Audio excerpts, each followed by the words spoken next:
Should be all set. I know. The last second changes. Is anyone actually airing us live on YouTube, or is this all streaming? Mine's going live on TV, yeah. Okay. 4 and 7, you guys actually have newscasts, right, at noon, right? Correct. We sure do. I can't say that it's gonna be on. Yeah. I don't know. Yeah, I believe it's just streaming. Okay. For us. Could be though.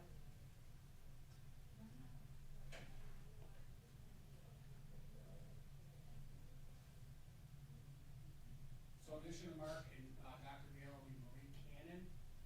She's our Commissioner of Social Services. Hold on one second. Marie Cannon, C-A-N-N-O-N.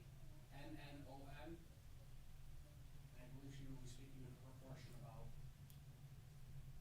the topic on hand. Commissioner of Social Services. Yes, Marie, M-A-R-I-E, Cannon, C-A-N-N-O-N.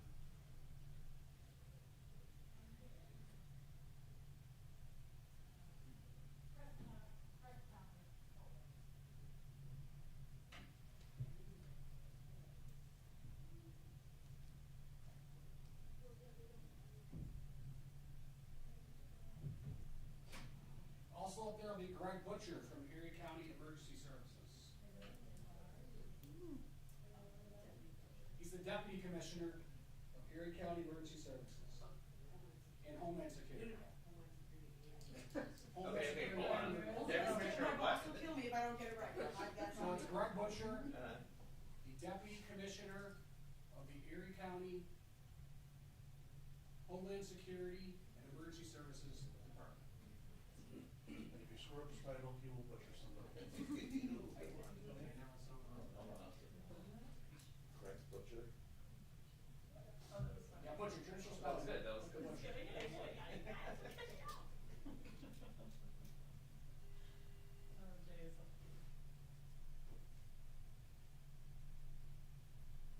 Is Marie going first or is Greg going first? Mark's gonna start and he'll probably tell you. Or I mean after Mark and Gail. We don't know yet. We don't know. Okay. CCE's call. Pay attention. If I had to guess, it'd be Mark, then Gail, and then potentially Greg and or Marie after that.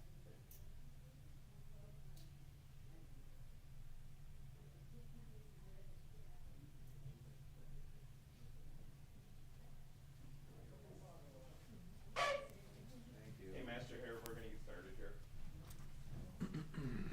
Kurt on 236. Is everyone ready?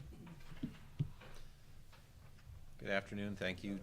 Thank you for joining us here today as we talk about the extreme cold, which will be entering our region tonight and be here through Saturday. I'm Erie County Executive Mark Poloncarz. I'm joined by Kendra Schmidt from Deaf Access Services, who's providing the American Sign Language. We are also joined by Dr. Gail Burstein from our Department of Health, which you'll be hearing from Dr. Burstein soon, as well as Marie Cannon, our Commissioner of the Department of Social Services, and the Deputy Commissioner for the Department of Homeland Security and Emergency Services, Greg Butcher, as they were always, all these partners are involved one way or another when we have extreme weather events. I think as we all know, and at least the media knows, and hopefully the public does know, we are expecting an Arctic air front to arrive later tonight. As described by the Weather Service, it is going to see a very rapid burst of snow in a short period of time. Not a lot of snow, no more than an inch of snow, but driving conditions during that period will be very difficult, and there could be whiteout conditions that exist, including thunder snow. Everyone gets excited when they hear thunder snow, but thunder snow happens when we have a very, very possible extreme storm. And so we are expecting some very difficult driving conditions arriving later tonight as the Arctic front moves across upstate New York. And then the temperature will start to rapidly drop afterwards. So by this time tomorrow, it will be in the single digits across Erie County. So once again, a brief burst of heavy snow, 15 to 30 minutes, an inch or less, gusts in excess of 40 miles per hour, possible whiteout conditions, and thunder snow, as reported by the National Weather Service. And then the temperature, as I said, will plunge to brutally cold air, which can cause life-threatening wind chills of -15 to -20 degrees, in our region. It is going to be very, very cold in the Watertown and Tug Hill Plateau region of upstate New York, where they were talking about potential for -50. This is the type of temperature that can cause frostbite, hypothermia if you're out for extended periods. You'll hear from Dr. Burstein very soon about that, about what we're expecting, and also how to prepare for it and how to identify if somebody might have frostbite and what to do. We are activating, of course, a number of our resources that we have. Our Code Blue resource, which is run through Erie County. The warming shelters, of course, will be available, including in a 24-hour operation for the overnight hours.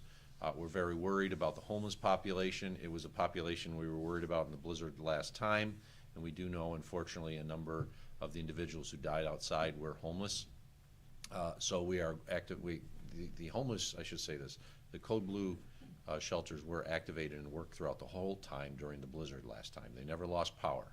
The Code Blue shelters have to have backup generators to be part of the program.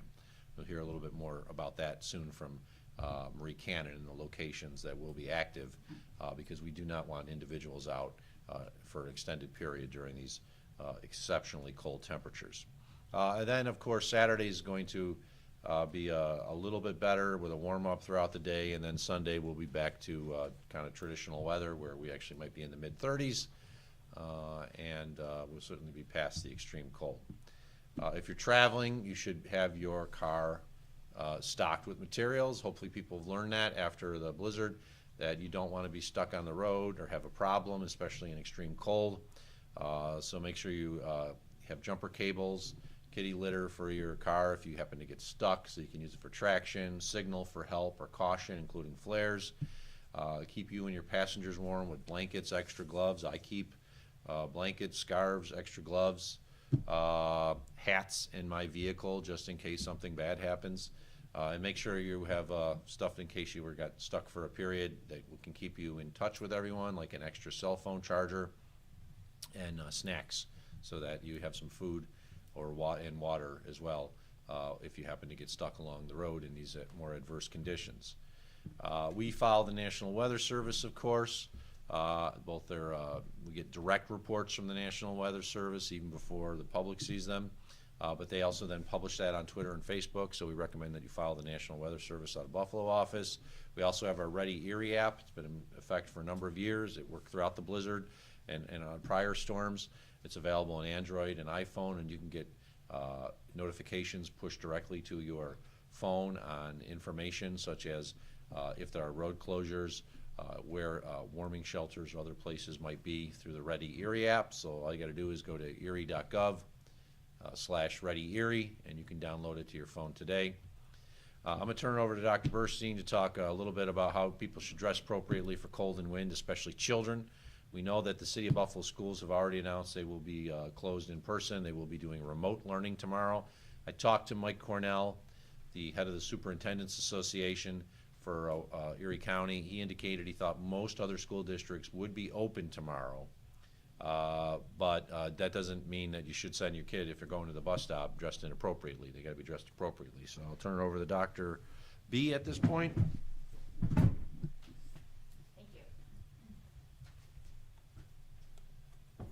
Thank you. So as the county executive mentioned, it is going to be a cold next couple of days.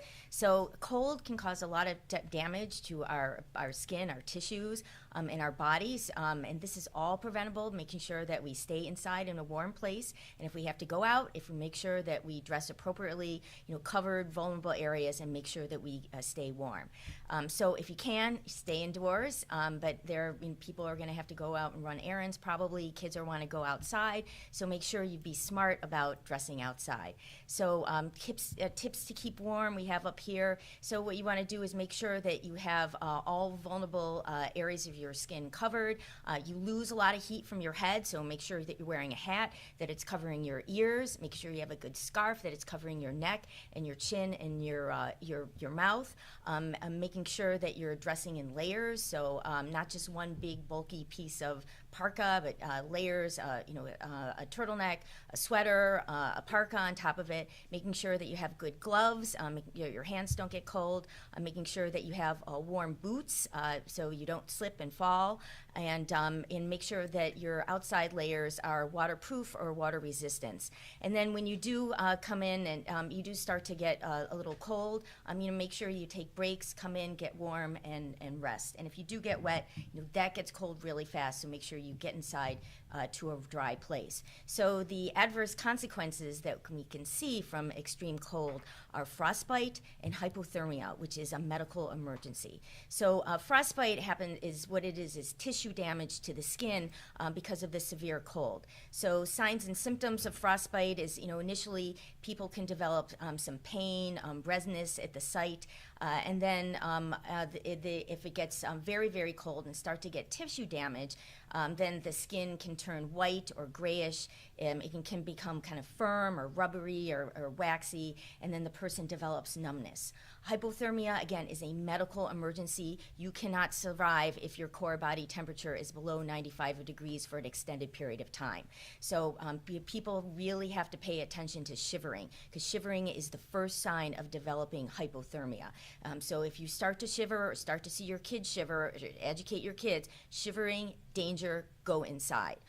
Also, with hypothermia, people start, it affects your brain, so people get confused, they get clumsy, they stutter their speech, they may have some memory loss, they become very drowsy, they may slip and fall, they have poor balance.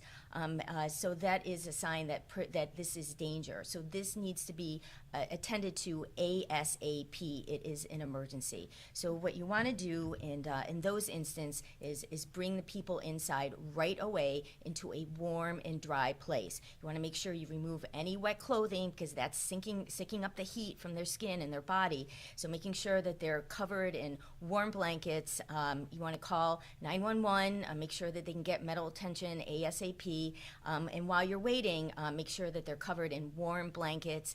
If you see any damage to the skin, like that looks like frostbite, you can put that skin in some type of like lukewarm water. Don't rub it because the friction will cause even more damage, or don't put an electric heat on it because, again, it's numb. They can't really feel how hot it is. So just some lukewarm water that is not too hot, and then get them to healthcare ASAP, because hypothermia is a medical emergency. Another thing we want to make sure that we do is we're a city of good neighbors, so you want to make sure that you, in this very extreme cold temperatures, you want to make sure that you check on your neighbors that are more vulnerable, like our older adults in our community, or people that have a lot of kids. It may be difficult for them to get out, or people are the disabled. So just give a knock on the door, make sure they're okay, see if there's anything you can do for them, if they need anything urgently, and just say hi, just be a friendly face. Also, what we worry about in these extreme cold times is carbon monoxide poisoning. And the most common way that people get carbon monoxide poisoning is from furnaces or dryer vents, or any kind of machinery equipment in your home where the vent is covered and outside vent is covered, and then the carbon monoxide that's generated by these motors stays inside, and you get a high concentration inside your home. Carbon monoxide is odorless, it's tasteless. The only way you're going to know that it's there is if you have a working carbon monoxide monitor and it starts to go off. And unfortunately, what it does is it initially puts people to sleep, so they don't even realize that that there's a problem until it's too late. So there are things that we can do to prevent carbon monoxide poisoning. Make sure that, again, your vents are clear to the outside. Make sure that if you have a generator, it's at least 20 feet away from the house. If you have a space heater, make sure that it's at least 3 feet away from anything else that's flammable in the home. And again, make sure that your carbon monoxide monitor is working. So, and I just want to, we'll give out in a moment these Let's Get Ready for Winter. We have these on our Erie County Health Department website. They were made by the Office of Health Equity, and they're really great resources, and the county executive is going to talk about some other great resources that we have.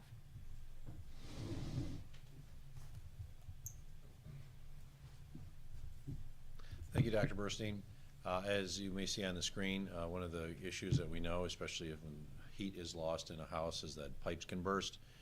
And there are, of course, one easiest way to eliminate that is to ensure that faucets are running. I'm going to turn it over to our Department of Homeland Security and Emergency Services Deputy Commissioner Greg Butcher, who's in charge of the Emergency Services Wing, to talk a little bit more about that, as well as some of the other things to look forward to and deal with in a situation where you have extreme adverse cold. Thank you, County Executive. As Dr. Burstein pointed out, all of the medical concerns, in addition to that, we have the human factor that goes into things. As you know, with the extreme cold, you can see effects on our infrastructure. Pipes, whether they're water, drinking water, or whether they're wastewater, they could be older and have possible fractures. These extreme colds, which we haven't seen since 2016, according to the National Weather Service, could cause fractures in those pipes. Additional to that, we have to think about our other utilities like the electric. Any fractures in those lines can be exacerbated by these cold temperatures. We're working actively with all of our utility partners, both water, wastewater, and our electrical partners, as well as gas line partners, to make sure those things are looked after. You know, there's other things that we're concerned about when it comes to that, and it's heating in the home. Temperatures that get this low often have people looking for alternatives to heating in their home. Things like stoves are an improper way to heat your home, but we hear of people doing it all the time. As far-fetched as it may seem, even outdoor gas grills have been pulled into homes. As the doctor had pointed out, with other things that can affect people, carbon monoxide poisoning, which is the off-gassing of those ineffective heating materials, is dangerous to the public. So we definitely want people to be cognizant of it, not find alternative means of heating like that, but to identify the proper means to heat your home. You know, additionally, these cold temperatures, there's going to be a slight snowfall.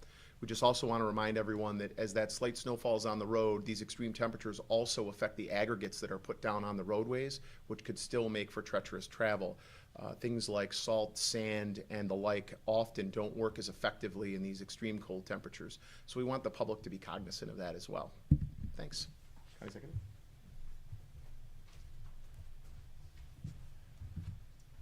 Thank you, Greg. It's a very important point with regards to salting of roads, as has been informed to me over the years by the Department of Public Works. Once we hit 14 degrees temperature, salt really doesn't work anymore. And we generally don't use sand in the urban, suburban areas because it clogs up sewer pipes. So if it is what it's supposed to be, which is single digits, which is the regular temperature, nevertheless the wind chill, and there's snow, it's going to be pretty tough to use salt, and actually it's going to be impossible at that point to use salt to remove it. So the snow would be on the ground. It's just a matter of plowing as much of it off as you can. Thankfully, we're not expecting a lot of snow. But as Greg talked about, and we said, prevent thaw and frozen pipes. The best thing to do is, if you don't have insulation on them already, is to just ensure that you have stream of water going through your faucet so that the water is always passing through and just doesn't freeze in the pipe. And truthfully, never leave the heat in your house below 55 degrees. A lot of people like to turn down the heat. I turn down the heat at night because you don't need it when you're sleeping as much. But you should never have it lower than 55 degrees. That causes all kinds of problems with your equipment. We talked about this, having fire safety, smoke detectors, and carbon monoxide detectors are very important. We unfortunately have seen some tragic deaths and fires as a result of locations or the homes not having smoke detectors. Just want to remind everybody, it's very difficult to fight these fires during the winter when it's exceptionally cold. But the firefighters go out there and do it. And sometimes, unfortunately, they're not able to rescue everyone. So make sure your fire detectors are fully active. Change your batteries basically every 6 months to ensure that you have fresh batteries so they don't not work in a situation. We have, as Dr. Burstein already talked about, the Let's Get Ready for Winter through our Health Equity, which has got a great newsletter on what can be done to address the issues associated with the problems in winter that we often face, and is available on our website. There's also some other great links here. I want to bring up our Commissioner of the Department of Social Services, Marie Cannon, because when we have these extreme cold, one of the things that we get ready for in winter is ensuring that our code blue locations are appropriate and active, and we have 2 locations in the city of Buffalo that are strong, good locations that work throughout the entire blizzard, and had individuals there, never lost power because they have backup generators, and they will be active again during this upcoming cold spell because we know Because of these exceptionally cold temperatures, if someone is homeless and is trying to live out on the streets, they could die in this weather, and we do not want to see that. So, Commissioner? Thank you. Uh-oh. Did I hit the wrong one? So we are fortunate to live in the city of good neighbors, as we're known, because we have very good collaborative partners to ensure that people who are vulnerable, and especially the homeless, have a place to go, especially in extreme weather events like this. So we partner with the City of Buffalo, the Homeless Collaborative, the Restoration Society, who helps us to make sure that nobody is left out on the streets. And even in the City of Buffalo, we have 2 sites, 2 Cold Blue Centers, we call them. They're at 586 Genesee Street and 412 Niagara Street, both in the City of Buffalo. And they are low barrier. You need to get out of the cold. You just show up and they'll let you in. That is how this is designed.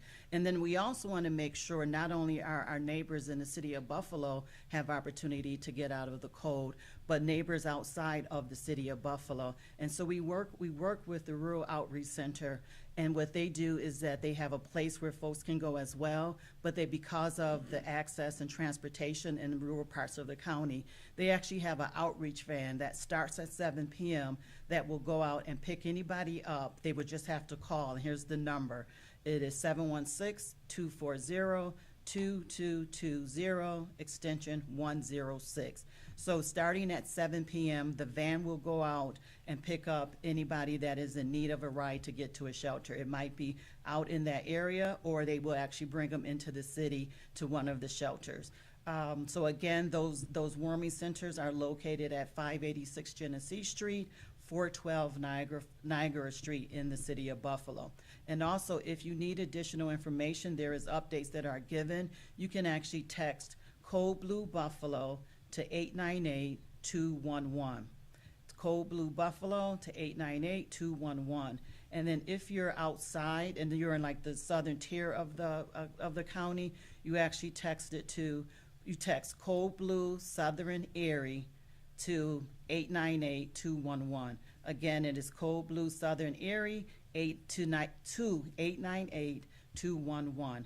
If anybody has any information, they can't remember all these numbers, just dial 211, and they will be able to direct folks to any of the centers, any of the warming centers that will be open, as the county executive said, starting tomorrow morning. So again, we have warming centers. We want people off the street. We have an outreach van for both outside of the city of Buffalo as well as in the City of Buffalo. And they often go to places where they know people who are experiencing homelessness, congregate, and will encourage them to come out of the cold. So that's it. Thank you. Thank you, Commissioner. As we know, there were too many tragic deaths associated with the blizzard in December, and quite a number of them were homeless individuals. And there is a mechanism in place to help these individuals, and as was explained by the Commissioner, it is a strong system. Sometimes individuals don't take advantage of it, and that's why they actually will often go out in the street into these locations where they know homeless people are, and hopefully they're able to get everybody, because this is exceptional cold and we don't want to see anybody die as a result of it. Thankfully, it won't be too long, and this Sunday we're expecting the weather to actually be in the mid-30s, and we are having Winterfest. So let's get through these 2 days and then enjoy Winterfest at Chestnut Ridge Park from 10 a.m. to 4 p.m. All kinds of activities. There'll be cross-country skiing demos, curling demos. We're going to have animal acts there, crafts, all kinds of other winter sports, and then of course at Chestnut Ridge Park we're going to have sledding, and skiing on the hill there.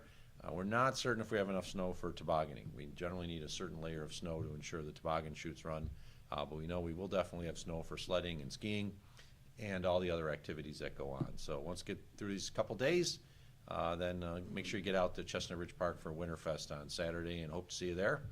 With that, I'll open up to any questions from the media.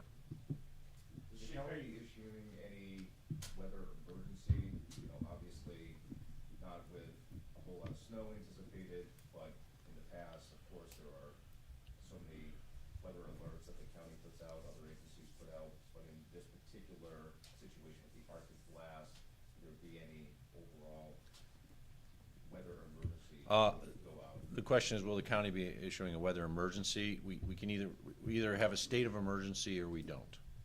And we do not expect to be issuing a state of emergency associated with the cold temperatures. It is not going to be good. It's going to be exceptionally cold, but it's not like we see often in these blizzard conditions or snowstorms where it is just at any moment it could be life-threatening. Cold temperatures exist in this region. We are used to them. You just have to be dressed appropriately. So I would not expect to see a state of emergency under the current forecast. It would have to be a dramatic change with regards to snowfall rates and whiteout conditions to issue a state of emergency. You said a lot of schools are going to be open. Do you think you should advise that they should close? Like, kind of where are you on that? They have a formula that they use, which is usually when they have a temperature of around -18 to -20 degrees. It appears that we're not really going to get there, or if we do, it's going to be for just a short period of time. I think we all remember the stories when we were young. We went out, we dressed up full, we walked uphill both ways to school.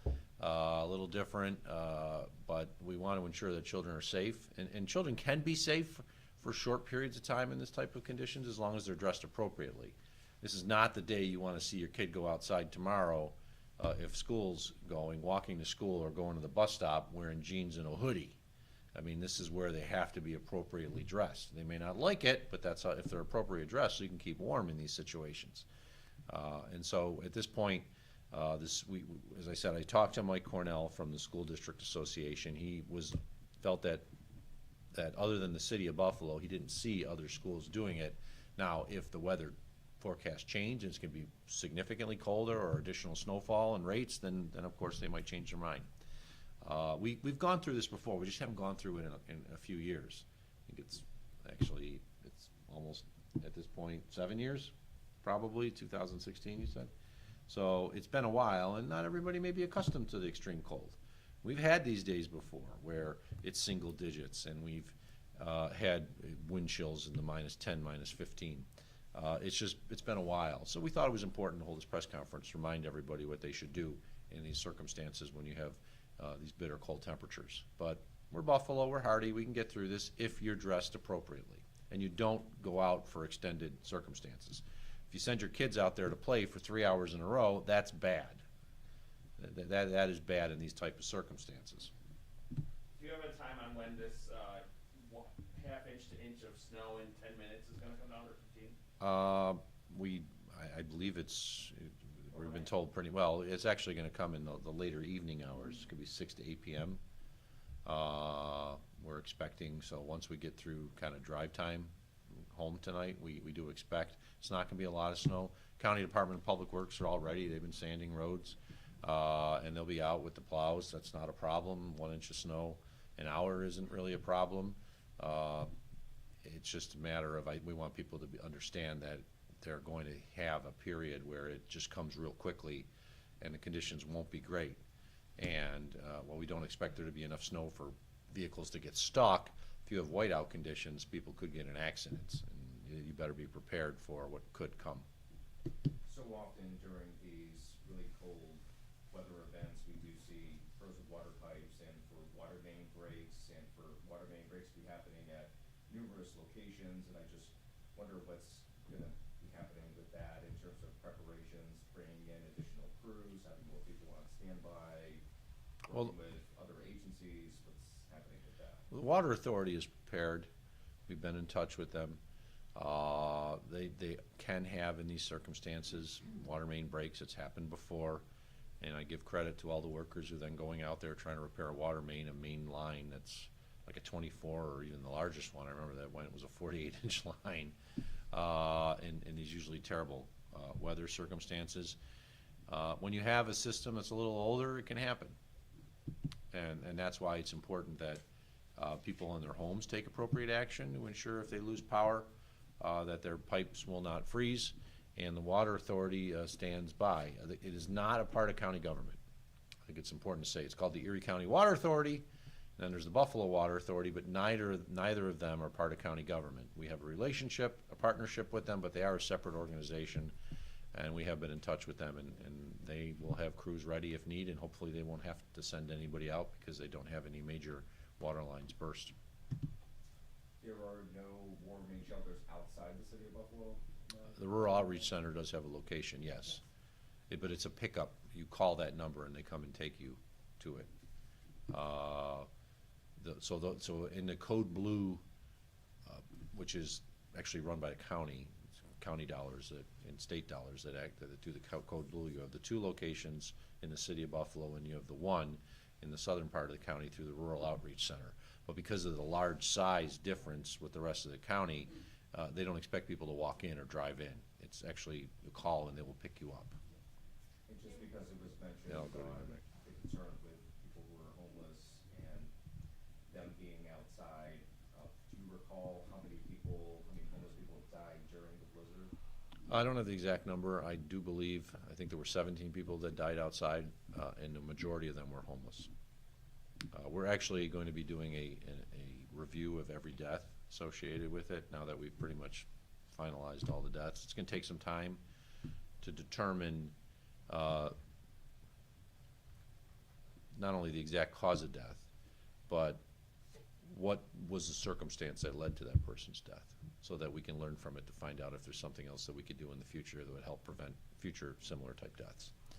But my understanding is that of the individuals who were found outside, a majority or more than half of them were homeless. Yes. You recently announced plans for an emergency alert system for life-threatening storms. I'm curious, you said life-threatening wind chills. Would you consider expanding this alert system for circumstances like this one? And then as well, there was mention of ranking the storm between 1 and 5. How would you go about ranking that? And what would classify 1 to 5? Well, first off, this is not a blizzard warning. We've had multiple blizzards. I was actually going back through my records. How many of you remember the blizzards of 2014? And I'm not talking about the November storm. Everyone's like, what? There were 2 blizzards in 2014, in January of 14 and March of 2014. But nobody remembers them. Nobody died during those blizzards. Nobody died during the blizzards. They were multi-day events. We got through those, but they were much milder. Instead of having 70+ mile per hour winds, we had 20 to 30 mile per hour winds and 45 mile per hour wind gusts. So what we're looking at is potentially coming up with a system, working with professionals. We've actually already been in touch with a couple who are like PhDs in atmospheric and national weather type of background, environmental sciences, to refine a system that may actually already exist. Because not every blizzard is the same. So what we want to do is save the emergency alert system for the most life-threatening. Normally it wouldn't be used unless there's a tornado, or if you often see in the South, a hurricane, where we expect imminent death. We don't expect imminent death in this storm here. We want to save the system for the real it's going to be bad, and we expect people to die, because we don't want to overuse it. We don't want to activate an emergency alert system and then have people get so accustomed to the emergency alert system just from any old storm that they just ignore it. I'll bring Greg Butcher up to talk a little bit more, because he's actually kind of involved behind the scenes with the emergency alert system. But our biggest fear is getting it to a point where we activate the emergency alert system for things that don't deserve it, don't need it, and then it's like we're crying wolf, and then when the actual emergency comes where we need people to heat it, they don't heat it. So Greg? Exactly what the county executive said. You know, we hear that term, to cry wolf. The emergency alert system and the iPause system, basically they are platforms that engage every bit of media, whether it is print, online, social, the television, radio, and then now with the iPause, it's the most advanced. It goes to your cellular devices and takes them over. It's kind of like an Amber Alert. There have been uses of that across the country that our partners at the federal government tell us have been overuse, and that cry wolf syndrome has hit, and it's becoming less and less effective. And when we met with the county executive, he agreed wholeheartedly that this is something we don't want to make light of and use only in the extreme circumstances. The system is not brand new. We have had access to it for a while. The county has access to it and has all along. There's a process in which we follow to activate the system, and there are only certain people that are capable of activating it. We work with our partners and test it on a monthly basis from the federal government, and we do think there's an opportunity to use it here when necessary, but as the county executive said, we don't want to overuse the system or use it when we don't think it's appropriate. In this particular case, there's only one major facet here, which is the temperature, and I don't want to make light of that, but there is not blinding snow, there's not incredibly high winds. Those are all categories we rely on our partners at the National Weather Service to identify severity and different types of weather events that could cause us to use this system. So in this case, we just haven't reached a point. We are in an extreme cold advisory. There are other parts of the state, as the county executive pointed out, up in the Tug Hill region, which are under a warning based on the fact that their temperatures are even colder. So we have the system available. We're going to use it when it's necessary, and at this point, we don't believe we've reached that threshold yet. Thanks. Thank you, Greg. This is going to be cold. We've had extreme cold here before. We've actually had some days which are even colder. Thankfully, it doesn't appear the temperature is supposed to get below 0. We've had that before.